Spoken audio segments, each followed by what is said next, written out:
do from lunch. We will, of course, be very, very exciting so that we keep your attention.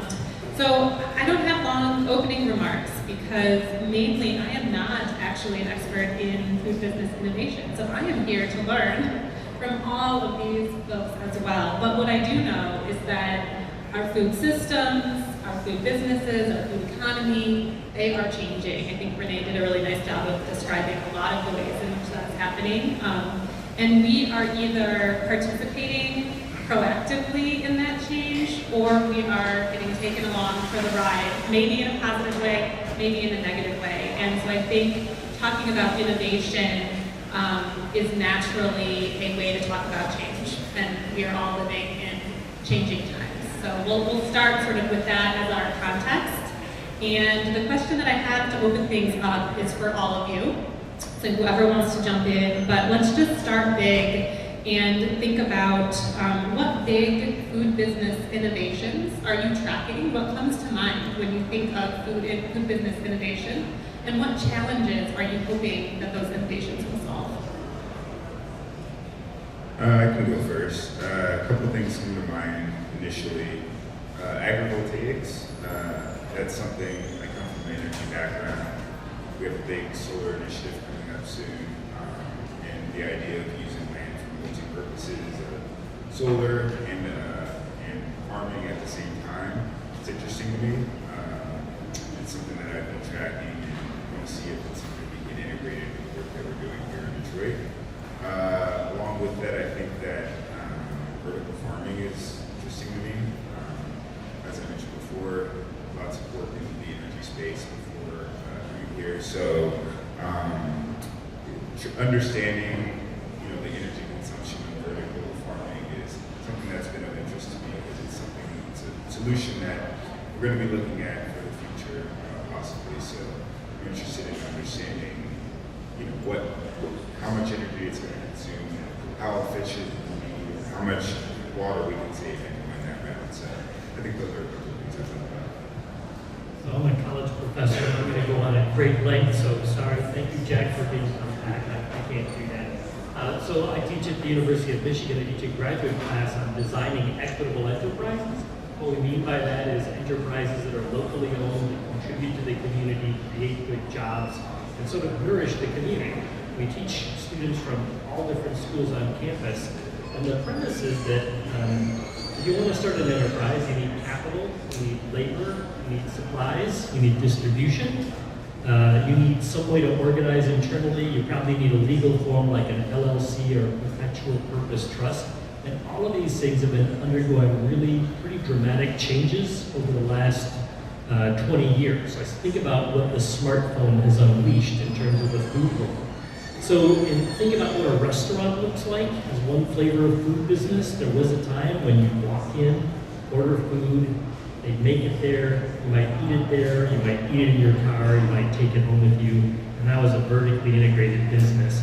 Now, every one of those components has been changed. You might be ordering from an app or from a pad, or using a QR code, or using AI that's listening to you talk and transcribing your order. So that's a really big transition. How do you pay for it? You might be using your smartphone for that. In the kitchen, they're doing things really differently. The food might be made in a ghost kitchen, or a commissary kitchen, or a repurposed church basement kitchen. And then how does it get to customers? Can go through three different transitions. It might be delivered, it might be grab and go. So even something as basic as a restaurant, one of the oldest businesses that we have in the world, is being really transformed by information and communication technologies. And it could be sort of for good or for evil, depending on your perspective. Those transitions can be great for some people, lowering the barriers for new kinds of businesses like Eastern Market as a commissary kitchen. It's just fantastic. It allows, we've heard from other commissary kitchens here, they can allow a much smaller, easier on-ramp for entrepreneurs to be able to start their business. That's great. Flip side of this is DoorDash could be stealing your recipes and creating an online virtual business, and that's sort of not such a good thing. So exciting times, scary times, but things are changing in a pretty rapid clip. Never thought about that. Does DoorDash reverse engineer meals? 100%. You did think of that. I thought about Chinese maybe there. I never thought about deassembling, deconstructing. Yeah. There is worse. One of the threats I never had to worry about when I was in business. Good morning, everybody, and it's a pleasure to be here. When I think about innovation, it's like, what is innovation? It's a new idea, right? And Eastern Market is 133 years old, so we've been faced with innovation for more than a century. And the challenge I see, and as much as I like controlled environment ag, vertical ag, as much as I love all the new distribution means, we're really concerned at Eastern Market about trying to work with a whole host of businesses to create a food system that is more resilient and provides some better outcomes for workers and consumers and owners. And so a lot of our ideas are not new, they're old ideas that are new again. And so I'll take one simple idea that we helped pilot in 2010, something called Double Up Food Box. And this is simply a tool that helps people of need acquire more nutrient-dense food. A great win for consumers. But the secret sauce of Double Up Food Box is it created a market for local producers. It had to be a Michigan-grown crop. So now you have a linkage between urban and rural, you have linkage between red and blue, all of a sudden you're benefiting not just the consumer, but you're benefiting the producer as well. And so if we don't figure out, I guess the biggest innovation I'd like to see come out of the food business is solving problems in America which we seem to have lost the ability to do. And so something like Double Up Food Box is a great example of something that works and it benefits multiple parties and it's a win-win situation. So we'll get into it later in the conversation, but I'll just start with that. That's great. And Dan, if we can stay with you for a minute. So you mentioned the long storied history of Eastern Market as an institution in the city, a vibrant part of our food system for so long. And I know that you travel the world over talking about how Eastern Market participates in our food system, how you're innovating and what you're adding to the food economy here in Detroit and in Michigan. What innovations is Eastern Market taking? How is Detroit, our very own Eastern Market, participating in bringing innovation to food systems across the country and maybe even globally? Good question. So the biggest innovation that we're trying to sell to the rest of the country, we don't need to sell it to the rest of the world. I'll give you an example quickly. I had the good fortune to be an exchange in Athens, Greece. Athens has a population of 4.5 million, almost identical to Metro Detroit. They have a wholesale public market in the heart of Athens that is ironically funded with U.S. Marshall Plan dollars that hosts 350 small independent distributors of fruits and vegetables. Many of you may not know that between midnight and 6 a.m. we still host farmers wholesale market during the season. That was what we started out doing in 1891 when we were monopolists, which lasted until 1922 when the terminal facility on South 4th Street opened up, bringing in product from rail from other parts of the country. We ruled as oligarchs to the 50s, when every national and most regional grocers built distribution centers, when things like Sodexo and US Foods started growing as a cancerous entity on broadline distribution. Those two companies, by the way, today control 80% market share. And I'd like to a shout out to the Federal Trade Commission. Let's give them a hand. They ruled that those two companies could not merge to one company that had 80% control. What a breakthrough. All I'm saying is if you took all the produce houses in Detroit and added them up, you might get to 35. 35. 350 in Athens, Greece, 35 in Detroit. So the innovation that we're trying to tell the rest of the country is we are the last urban food district left in the United States. And it comes at a time at this junction when we're trying to shift away from big food to more diverse set of small, medium, and large food. And to have a public market like Detroit has, because we're here because of the virtue of the failure of commercial real estate for 50 years, but that is the huge opportunity that we have to be able to start at a higher place to make our food system more resilient, to provide more opportunities for those small and medium-sized startups, to incubate and accelerate companies from the bottom, at the same time that we try to survive the 120-ish established food companies that have stuck it out all these years. So for us, our big innovation is born of the accident of the failure of commercial real estate to turn this place into something that other food districts around the country became, like condominium villages, like a forest with high-end tech office space. When I started this job 15 years ago, there was still a market district in Chicago called Fulton Street Market. It's today the headquarters of McDonald's Corporation and all the regional .com tech companies, because the market district in Chicago, west of the Loop, was cooler than the Loop for creative class employees. The Union Market neighborhood in Washington, D.C. was more like Eastern Market in 2010 than we are today, than we were in 2010 for that matter. And today, the same family owned all of those 2- and 3-story warehouses that are tearing them down and building up 11-story condominiums in their place.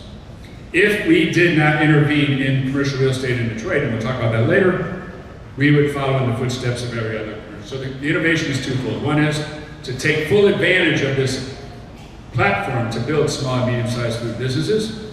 And the innovation, two, is how do you keep capitalism from being either solving the Goldilocks problem? Too much or not enough? We have 50 years of not enough. How do we figure out just the right amount so we can keep the authenticity of the Eastern Market while we see the needed investment to make this a better platform? Thank you, Dan. Jerry, I want to go to you now. You talked a lot about, you gave the example of restaurants and the way that we interact with them changing. As an educator, how do these kinds of shifts, adaptations that are happening more and more rapidly, sometimes born out of crisis like COVID, sometimes because that is the context and environment that we live in, how has that shifting environment, business environment, changed the way that you're teaching? As an educator, how are you having to adapt to try to ensure that the business minds of tomorrow are actually going to succeed in a new and very different environment? Well, thank you for that. So we like to think about the building blocks of business: capital, labor, supply, distribution. All of these things as sort of like Legos that you can snap together into an enterprise. And the way that we try to teach this is use what a university is good at, which is research, and seeing what is the cutting edge right now. What are the new materials or building blocks that people could use for creating a business? So up until 1990, you really couldn't do an LLC as a very basic innovation. A limited liability company didn't exist in Delaware and therefore was kind of invisible until 1992. And now they're pervasive. So you got new building blocks. There's new ways that you can legally organize a business. It can be very creative, like a perpetual purpose trust, a certified B corporation, a benefit corporation. So when the building blocks change, we try to think, how can we use design thinking and design methods as a way to put those together into new innovative formats? So what the university is good at is the research. What are 82 new ways that you can raise capital that didn't exist before? How does a CDFI work? How do you use online fundraising for debt or equity to fund your business in case you don't have rich relatives that are going to fund you? What are different ways you can distribute to customers? Maybe instead of having a sit-down restaurant, maybe grab and go is going to be a better model for the business that you have in mind. So what we try to do is say, here's the latest and greatest in these building blocks, and how can we be creative in putting these together into new formats that are better for the community, create better jobs, provide better service. I guess another thing that we try to focus on when we think of equitable design is not just what's going to delight the customers, which is what you usually see in design thinking, but what's good for employees, because restaurant jobs, the seven of the worst paid jobs in America, and the top 10 are in restaurants. It's a kind of a miserable sector, but it doesn't have to be. There's nothing built into food businesses, restaurant businesses, that they have to be precarious, badly paid. They can be great jobs if we choose to design them that way. So that's what we're trying to do, is explain some of the building blocks so that students and entrepreneurs can say, how do I put these things together in a way that the parts add up to more? Got it. So the scaffolding may be different, but the pieces are the same. Yeah, you're always going to need capital, you're always going to need labor, you're always going to need to distribute, but those building blocks can look really different now. Yeah, that makes a lot of sense. So, thank you, Dan. So these things are happening right? And they're happening, and we've heard from other panels about the importance of the connection between different stakeholders. We've got retail, we've got ag, we've got business, we have the city of Detroit. And Jack, you're relatively new to your role. Welcome to Detroit, welcome to the Office of Sustainability. We're glad that you're here. As you move further into your position, how do you see, in your role and in the Office of Sustainability, how do you see the office playing a role in setting the tone for what types of innovations thrive in Detroit? Yeah, I think that one of the things I'm hoping to do is open up the door to people, for people to be able to do innovative things across the city. So an example being the Office of Mobility Innovation. They set up a innovation zone in the Corktown area.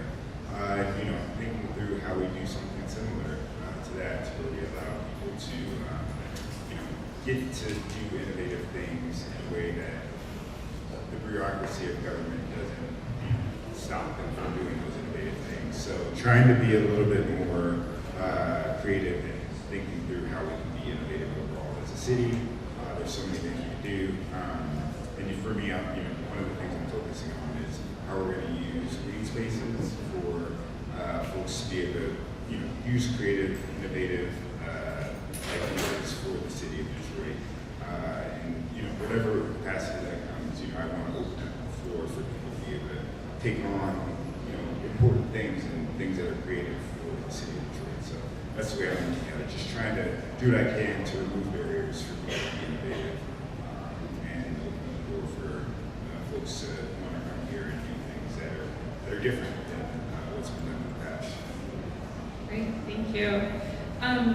Jerry, I want to go back to you for a second. You talked a little bit in your comments previously about design thinking and how you're implementing that as part of your curriculum. I want to dig a little bit deeper. So human-centered design thinking, it's almost kind of a buzzword now. I wouldn't necessarily put it in the innovation category anymore, but there's a connection between how you're talking about implementing design thinking and sort of opening the door and stepping into innovation.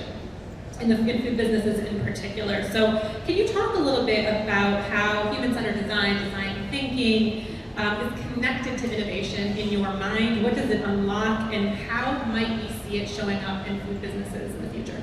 Yeah, so I love that question. I mean, design thinking can produce a lot of really bad ideas.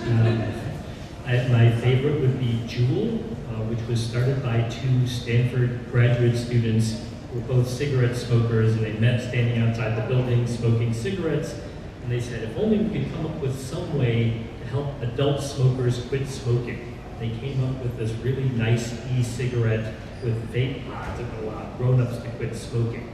Once it turns into a business, though, it turns out that kids love candy-flavored vape pods, and the business ends up advertising seemingly to children in high school, maybe middle school, who went from having eliminated smoking, like nobody under 18 was smoking 20 years ago, and now it's back in the form of vaping. And that's kind of a disaster. So that was design thinking, but it was not guided or centered around equity. We try to build equity in as like, if you're going to design a food enterprise, how do you make sure everyone makes at least $20 an hour, because that's what you need to live. So just make that a constraint. If you can't do it with table service, find another way to design it. So it creates a set of guardrails around what should that enterprise look like. Where does the creativity come in? So I mentioned that the building blocks have all changed. You can really scramble up what an enterprise can look like. Then you're going to find this horrifying. So TikTok, which the kids seem to love, I've never been there and know nothing about it, but apparently everybody under 50 thinks that this is great. TikTok announced a few months ago that they were going to launch a virtual restaurant on TikTok. So people will post recipes like baked feta and cherry tomato pasta, it's delicious and it goes viral. TikTok can use this to cull the world to find what are the most popular viral recipes out there, put them together in the form of a menu where you can order on the TikTok app, pay on the TikTok app. The order is conveyed to a ghost kitchen. They're working with 1,000 ghost kitchens across the US, and Grubhub to deliver it to your home. So think about, like, is TikTok now a restaurant? Because they found a way to source recipes they knew were going to be popular. You can order it on the phone, and then it goes to a ghost kitchen and is delivered by a nominally independent contractor, working for Grubhub to your door. Well, is that a restaurant? And that's a very different flavor. But what's fun about it is that it's just scrambling the notions of how do you put the parts together. Like, how do you put together capital labor, supply, distribution? Comes up. I would not order Mr. Beast burgers or Mr. Fries. This is not my kind of food that I would like. I don't think it's great for local economies. But it's an interesting idea of coming up with a creative way of rethinking those building blocks to create a different flavor of business. One I would give a props to is Every Table in Los Angeles and now in New York, where they have a very different, more equity-focused design for their food business. But it's one that you wouldn't have seen 20 years ago. This is a fun theme. Let's stay with the theme of what do we not want to see, not to vilify TikTok or anything, but I'm curious, Dan and Jack, I opened the panel by asking about what food business innovation trends you're tracking and the challenges that you hope they will solve. Are there food innovation trends that you're seeing that you're concerned about, that we should know about, that you should bring up to the, raise the profile a little bit so that we should know this may be happening or could happen in our community? Plant-based protein meat. Yeah. The top of my list. I'm 68 years old, and I'm about, I don't know, my colleague is close, I think. I like to think we grew up in the sweet spot of the great science kit experiment in food systems in this country. So up until about the mid-50s, it was kind of traditional food, and ever since then, and please know two things. One is, I know unhealthy food. I own 6-bar restaurants, and we had a classic pub menu, and we deep fried a lot of stuff. Moreover, I worked my way to university making squeezed parquet and Miracle Whip for the Kraft Foods Corporation. Now, a lot of people think the work I do now is an atonement for that time.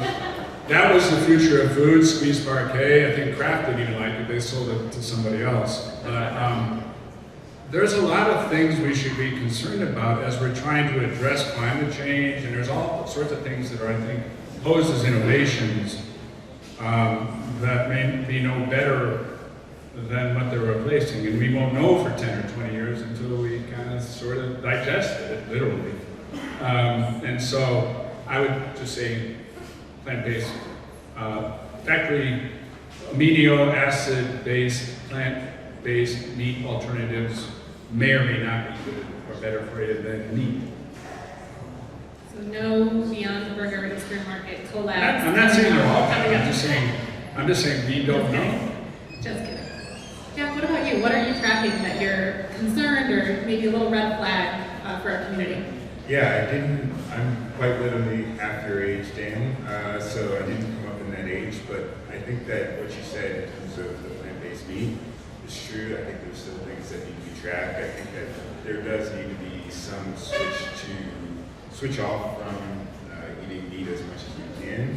I don't know how that looks in terms of functionality, like actually getting people to eat less meat, but I think the plant-based meat is a big thing.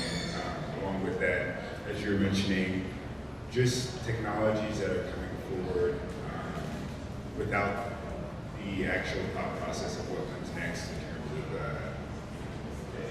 how it's going to affect people. That's huge. I don't have any specific examples, but there's a lot of talk about AI. We don't know how AI is going to affect this. There's lots of things in the food industry, I'd imagine, on the same plane of we just don't know how this is going to affect us down the road. So it's hard to pinpoint it because we don't know what we don't know yet. But just generally, with new technology, not knowing how it's going to affect our health, other things, or like I was mentioning before with vertical farming, I think it's a great idea in practice, but if we're using more energy, we need to supply that energy to the vertical farming. It's not going to be, it may not be best for us. We're already trying to figure out how to get more renewables out and such. So there's a lot of things we just don't know, but I agree with what they're saying. I just wanted to make an unbidden editorial comment about meat being good for you, bad for you. So you know the obnoxious vegetarians that are self-righteous and insist on calling your food flesh, and I am 100% that vegetarian. I am the one that shows up and says, ham dinner, who wants the corpse? So I am that person. And I think we do know the consequences of meat eating on a grand scale. Vegetarian right in the sound system. It is not good when you see hurricanes in North Carolina and see those bats. Not a good thing. We got to get away from meat. Unbidden editorial comment. End. I think, as someone who took 30 years to figure out how to lose 40 pounds, I think the solution to eating less meat is eating less. Yeah. Meat included. And so, I'm a big advocate of eating things that nature provides, and so that's why I guess my pushback against plant-based proteins is that, you know, since the dawn of time, people ate flesh. People ate plants and vegetables. A mix of both, of all of that, is probably not going to do to our bodies something we don't know about. And I'm not against innovation, don't get me wrong, but we got to tread carefully. I'd just like to shift gears a little bit, go back to something Jack said that I think is important for the audience, and that is Detroit and innovation. And the Mobility Innovation Center, there's a Michigan Innovation Center whose specialties yet to be determined, I think. With the city of Detroit, we've launched something called the Food Innovation Zone, where we want, as we expand Eastern Market, to adopt a number of innovations around food system development, more particularly how you integrate them into the city. And then there's the ability to overlap these innovation districts, and I think that's where the fun part really happens. So for example, two technical innovations that could benefit food systems in a city. Number one is we're working with Ford consultants on an automated vehicle to pick up product from 17 small urban farms on the north end of Detroit and take them to a Oakland Avenue farmers market for their consolidation, aggregation. So these are really minute quantities, and you save people an hour driving back and forth. And you got a small robot that goes around and picks it up. That's kind of a helpful innovation there. The same consultant is working on trying to reverse then that to take their finished product out to sell it in the neighborhoods. I'm a little bit less impressed with that concept, but we got to try this stuff. The other thing that as we expand into east of the market, it's low density residential, but there are still people living there. And our innovation is how do you put light industrial into a neighborhood in a way that improves the quality of life for people living nearby. Number two things that are critical, looking at the environmental contaminant, the possible industrial side effects of making it a less place to live. So we can integrate stormwater, green belts, and retaining stormwater from all these parking lots and flat roofs. That helps the environment. But if we do truly electrify our fleet, we will eliminate the single biggest complaint people have about light industrial, and that's truck emissions and truck noise. And in 10 years, if you have electrified fleet, all of a sudden, you can put light industrial uses just about anywhere. And then you solve one of the great equity issues in Detroit with the lack of good public transit.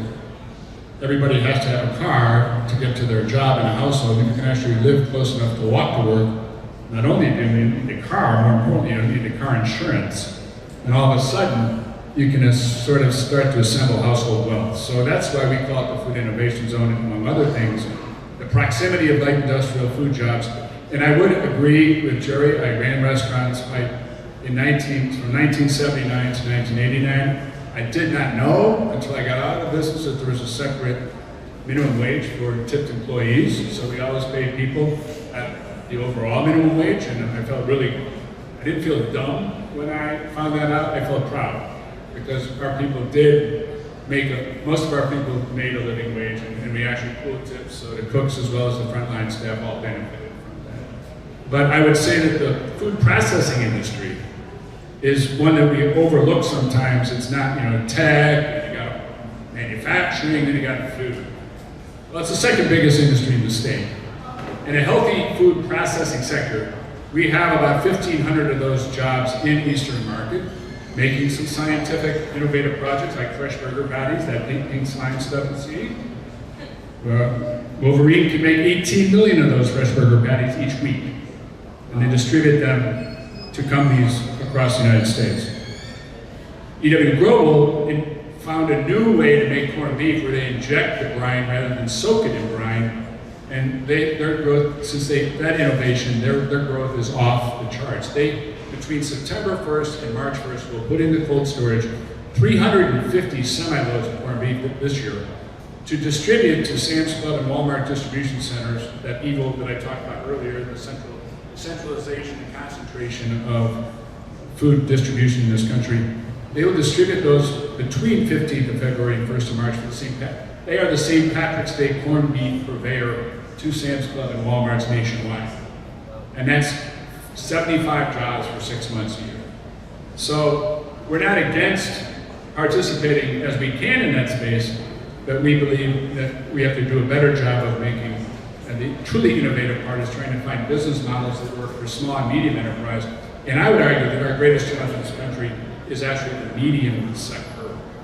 We have eliminated all the small processing of like locally grown fruits and vegetables. So 5 years ago, we helped bring something to Detroit called Michigan Farm to Freezer. They started out in Traverse City. They were able to grow down here faster. And they do small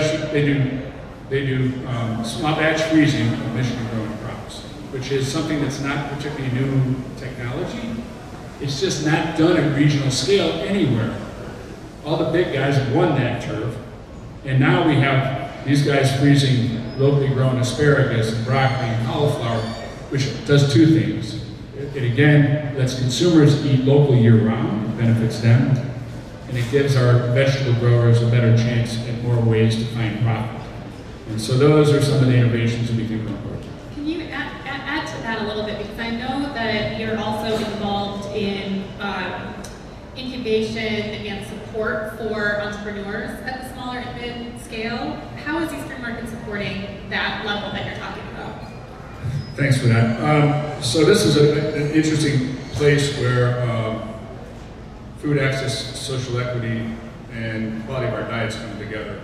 I want to give an in-depth description of how we help incubate and accelerate food businesses with this disclaimer that the easiest way to get food businesses to get into typically involve sugar or grains, so baked goods. So we have exploded the category of prepared foods at Eastern Market. It's a diverse mix of healthy and unhealthy products, I think. But we meet entrepreneurs where they're at. We don't try to tell them what their product should be. It's competitive enough out there. We try to encourage nutrient-dense versions. But we provide four things, I think. There are four things that are essential for a business to grow. Access to market, access to local production space, access to technical assistance, and access to capital. And we didn't even realize when we started helping our small merchants that since 1891, we've been providing low-cost access to market. You can pay your $75, your $80 on a Saturday in the peak season, and 30,000 people see you and maybe even taste your product. You can't buy that for that. And not only taste it, and not only buy it, get a couple $1,000s a week in revenue, but get that immediate feedback says, this is delicious, I love this. This is so-so, I'm not so sure, this is awful. Please redo the recipe. That feedback is critical. So then we began incubating. We provided a low-cost shared use kitchen. There's a lot of them around Detroit now. I think we have a network of about 10 or 12. We have a near monthly class, 10 times a year, where we invite people who have an idea, want to get in the food business, are you ready? And it's a great litmus test for people to understand how much work they have to do to get into a shared use kitchen. You know, our rates start between $20 and $30 an hour, with blocks of 3 hours. It's a lot less costly than having to cook your own or rent your own kitchen. And we can accommodate anywhere from 16 to 20, depending on how frequent those users are. We saw, however, a couple companies exploding growth. McClure's Pickles went from Eastern Market to being their biggest market right now. Fastest growing market, I believe, is New Zealand and Australia. So they're a global brand right here in Detroit. And we noticed that there is an equity issue involved here, that a lot of our businesses that got to scale tended to be white and tended to have family structures that supported this business, that got the early financial support or the early technical assistance that many of our businesses owned by people of color weren't getting. So we began to focus on acceleration in two different formats. Simplest way to expand your product is to have someone co-pack it for you. And so we created in Inkster, a building that was donated to us after the merger of Garden Fresh Foods. It was bought by Campbell Soup. Building got declared surplus. So since 2017, Feast Detroit has been out there doing co-packing, not only for the two companies that own that business, we leased them the building at well below market rates, but they produce via contract products for 35 small food makers, 23 of which are businesses owned by people.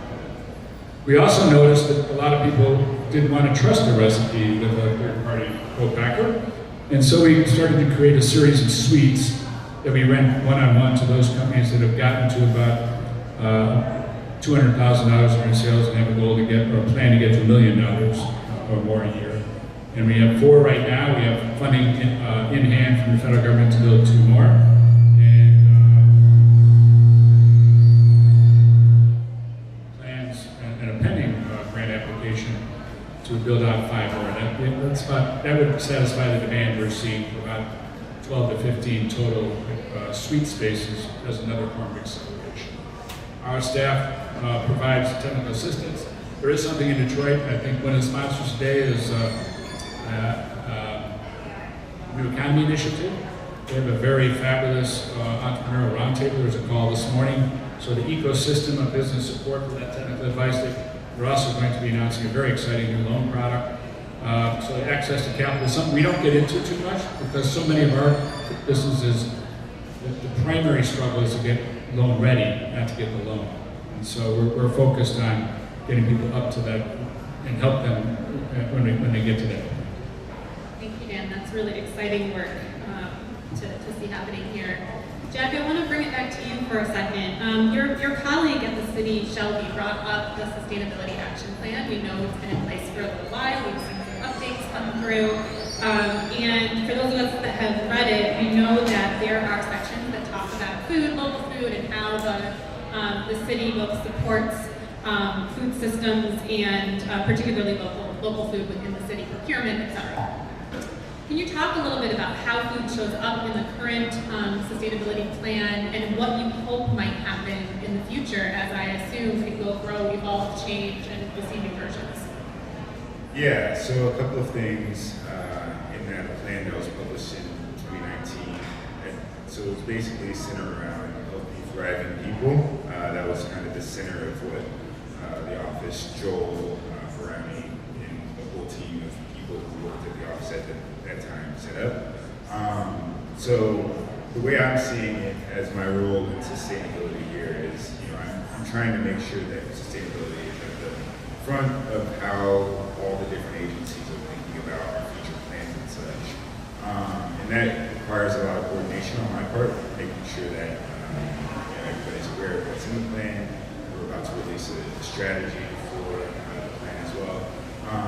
But in the plan, there was specifically work around educating people about food choices. I think generally we want to make sure that people have access to healthy foods and with equity, with trying to get people access to foods that are Black-owned businesses and such. So I think that we want to build upon that and make sure that we're hitting those goals that were initially hit within the sustainability action agenda. But I think there's definitely spaces in this conversation as we're talking about for more innovation. So we need a good data, having conversations about how we can connect and get more people access to food and working with all the different entities across the food space here in Detroit to make sure that people are getting access to food, making sure that in our planning that we're making it easier for people to walk to grocery stores. So it's kind of injected into many different aspects of what we're doing in the plan and what I'm thinking about for the future. So I think there's a lot of work to do in that space, but I think we can do it if we put our heads down. Thank you. Not to interrupt, but there's so much to talk about. I know that folks are getting a little hungry, and I'm sure that there's questions on this panel, for this panel. Before we do that, I wanted to just make a few announcements while I have you here. Dan and I are going to be speaking, Dan Carmody and I are going to be speaking today at 4:50 for about 20 minutes, if not more, on the Food Innovation Zone. So please stick around for that. We'll be having the discussion here. And I wanted to also mention we're going to have a lunch at 12:30. Thank you to the PETA Post, which is something that we're excited about. Ato's Coffee and Box Water is better. And Dan, you mentioned NEI, or New Economy Initiative. They are a sponsor of ours. Wafa Dinero, the executive director, is speaking on the panel after lunch, so from 1:30. So please make sure that you're here for that as well. But back to you, and this is also a topic that's close to my heart, is innovation. I think that the models that you're triggering and that you're talking about here are relevant not only for Detroit, but for any city, Inc., let's say. And I think also the experiences that Dan and of course Jerry and Jack and Sarah you've had internationally, and you're also able to bring back to Detroit, is critical, because only then can we learn, once we get educated, and learn to be better at what it is that we do. I'm going to open it up to see if there's a question from the audience for the panel, because there's a lot of things to talk about here. So does somebody have a question? Please.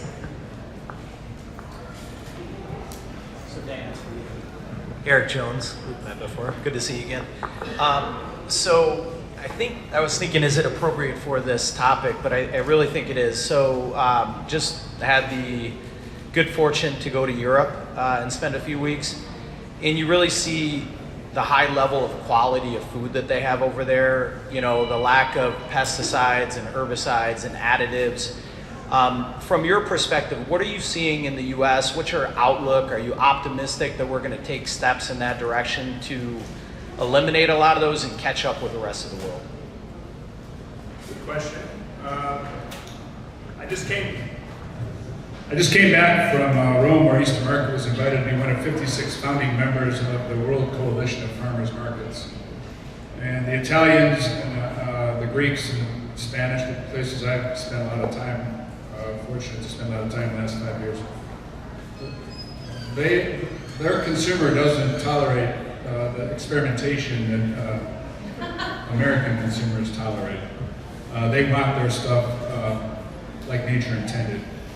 And so at the market, we sometimes get criticism from the purists because we're not a farmer's market, we're a public market. And so for us, we approach diet change in a series of 3 concentric rings. The first mission for us, and it's not just the operation of the Saturday market, but it's also our seasonal programs where we go out to 20 locations, 25, depending on pandemics or not, where we sell product remotely with summer interns in neighborhoods that don't have access to good food. Any manner of all sorts of food access programs that we have. Just got a grant to do 500 food boxes where we're trying to use that to benefit black farmers by buying from them first before we can buy from our bigger wholesale growers. All that to say, first circle is eat more fruits and vegetables. We don't care where they're grown or how they're grown. The second concentric ring, a little bit further out, is where they're grown. We want to benefit the Michigan economy, the Detroit economy to the extent we can. The third, and one that European countries I think are ahead of us on, is how it's grown. That doesn't, USDA organic label costs a lot of money. We have very few organic growers in the market, but we have a lot of growers who have sustainable practices. And so one of the things I'd like for us to do better in the years ahead is open that transparency and probably more clearly identify the market when we have a dealer that's selling stuff from the wholesale chains, because people in Detroit want to buy bananas and we want to deliver them to them, and distinguishing them from the farmers who are using sustainable. We rely on people having a conversation, and maybe we need to make that a little bit easier. So I think we have a large role coming back from Italy, I think, in helping build a better education of consumers to go forward. I think American consumers, the pandemic helped. We saw fruit and vegetable, one of the best outcomes of the pandemic, we saw a spike in fruit and vegetable sales because people in Detroit knew that the type 2 diabetic comorbidity with COVID-19 was devastating, and we saw a response. It's kind of faded out over time, but I think that gave us hope that diet change can happen. Yes, you have a question? Yeah? Hi, I'm Channing. I'm actually the founder of Pluck. I'm working on this project. You mentioned the project to bring autonomous vehicles to pick up produce from local farms and get it to market at Oakland Avenue. My team and a couple of other partners, including Eastern Market, are working on that. So I'm happy to talk about that to anyone who's interested. My question is, so our company is more focused around the second and third concentric circles that you were talking about. So we deliver for local businesses and local farms. And we're working with a lot of those farms from the Black Farmers Land Fund to try and bring their produce to market. But we see that there are a lot of other issues preventing especially these small, often black-owned farms from reaching the market in the same way that other farms do. Things like having access to like refrigeration on site, or things like having access to water. And from your perspective, but also from the rest of the panel, how do you think we solve some of those other issues to level the playing field between, farms that have the capital to invest in refrigeration, storage, composting, and the others that may not right now? So I think when I focused a little bit earlier on the mid-size infrastructure, the same is true of small-scale infrastructure. So we have worked with Oakland Avenue Farm. We got a local corporation, Carhartt, to donate to them a trailer for conversion to a processing refrigeration center at a sort of a micro level. Keep Growing Detroit does that in the heart of the city here. So I think looking at the city as a whole and trying to map out where we could place some aggregation points that, it's a big city, and there's 2,000 urban growers just in Keep Growing Detroit alone. I would guess the number between 3,000 and 4,000 growers in the city. So how could we find affordable, financial, sustainable ways to create some aggregation points besides the center of the city here in the north end? We could do one on the west side, we could do one on the far east side. So that's number one. Number two is we do need these aggregation points, and we have had a little bit of innovation on a small scale. Michigan Farmer Freezer birthed another company called In the Mix, which is owned by a Black Detroit resident who buys only from black farmers and creates a root. They have a couple different products, but it's a frozen product that is trying to benefit black farmers. And so we've worked very closely with them, trying again, small, medium, and large. If you're just selling in a fresh market, you're leaving 20% of your crop in the field. How do we get that 20% to have value? And the single biggest food waste we have is leaving stuff in the field, not maybe with what's left in our refrigerator. Anyway, those are just two ways. Thank you. A couple of things also. I would say access to capital is greater now than it's ever been in history. There have been innovations in the last couple of years.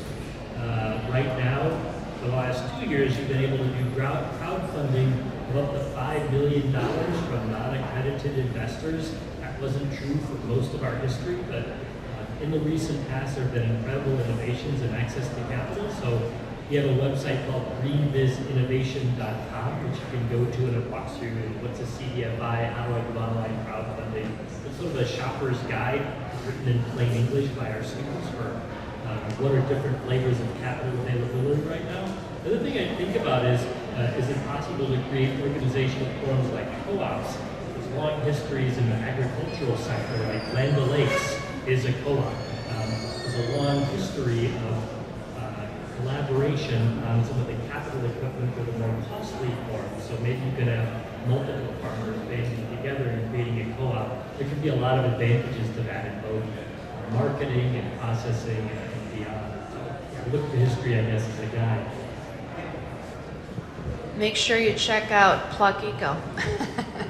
Does this give you hope, Jerry, that you are seeing so many young minds, innovative ideas, considering you're from U of M? And I am filled with optimism. Thank you, Ivana, for asking. Super optimistic. Good. And great to see all the innovators in the room. Good. And I think also, Sarah, on the strategy side, really consulting side with Deloitte, this is something that's pretty interesting for Deloitte to also consider this mix of innovation that's happening within this room. Absolutely. Yeah. It's a great time to be in front of a lot of different types of people who are all thinking differently about solving really similar issues. Right. So I know, Dan, you have to run. You'll be back. Yes, you are, because we'll be speaking. So just a little bit of housekeeping. We have an app that you can register. We have a $30 sampler food truck that's an event that's taking place from 5:30 to 9 tonight. If you download the app, you can purchase it directly on your phone. And what else was I going to say? Yeah, you're going to be having lunch in a minute. So come back here at 1:30. We'll have our next panel on funding, actually, speaking of funding. Thank you so much, Dan, Jerry, Jack, and Sarah.